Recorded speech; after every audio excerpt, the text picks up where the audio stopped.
Titimplahan ko muna itong chicken with salt. Maglalagay din ako ng paminta, garlic powder, Italian seasoning, at ng paprika powder. Haluin natin. While waiting, kung hindi ka pa nakapag-subscribe sa aking channel, please subscribe at i-click mo na rin ang notification bell para lagi kang updated sa aking latest recipes. Ayan, okay na ito. I-marinate muna natin ito for at least 30 minutes. Maglalagay ako ng cooking oil. Ipan-fry ko muna itong chicken.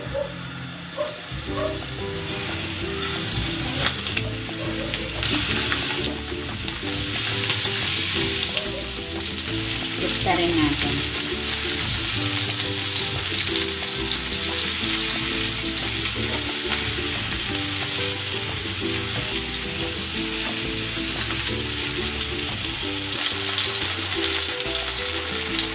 Hanguin ko muna ito.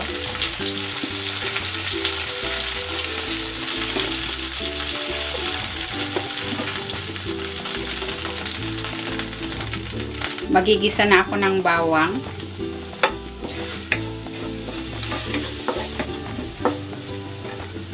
Igigisa ko na rin tong sibuyas.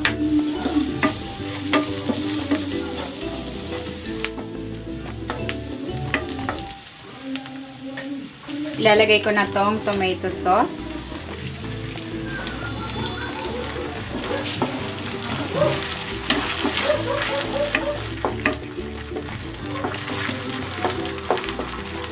Maglalagay ako ng tubig.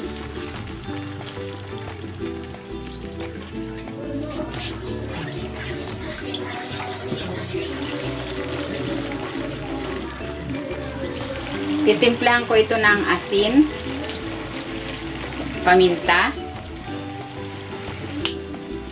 at maglalagay ako ng basil leaves.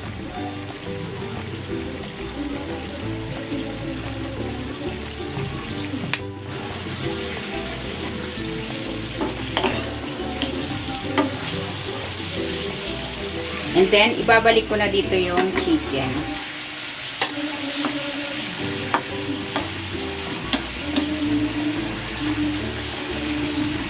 Takpan natin. I-simmer natin ito for 15 to 20 minutes. Ayan, ito na yung ating chicken.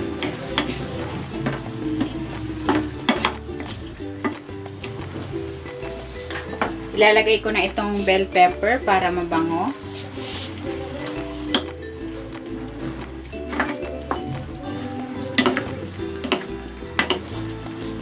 Tikman na natin.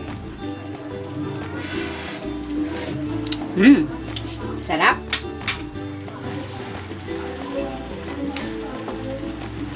Ayan, luto na itong ating herb chicken in tomato sauce. Hanguin na natin.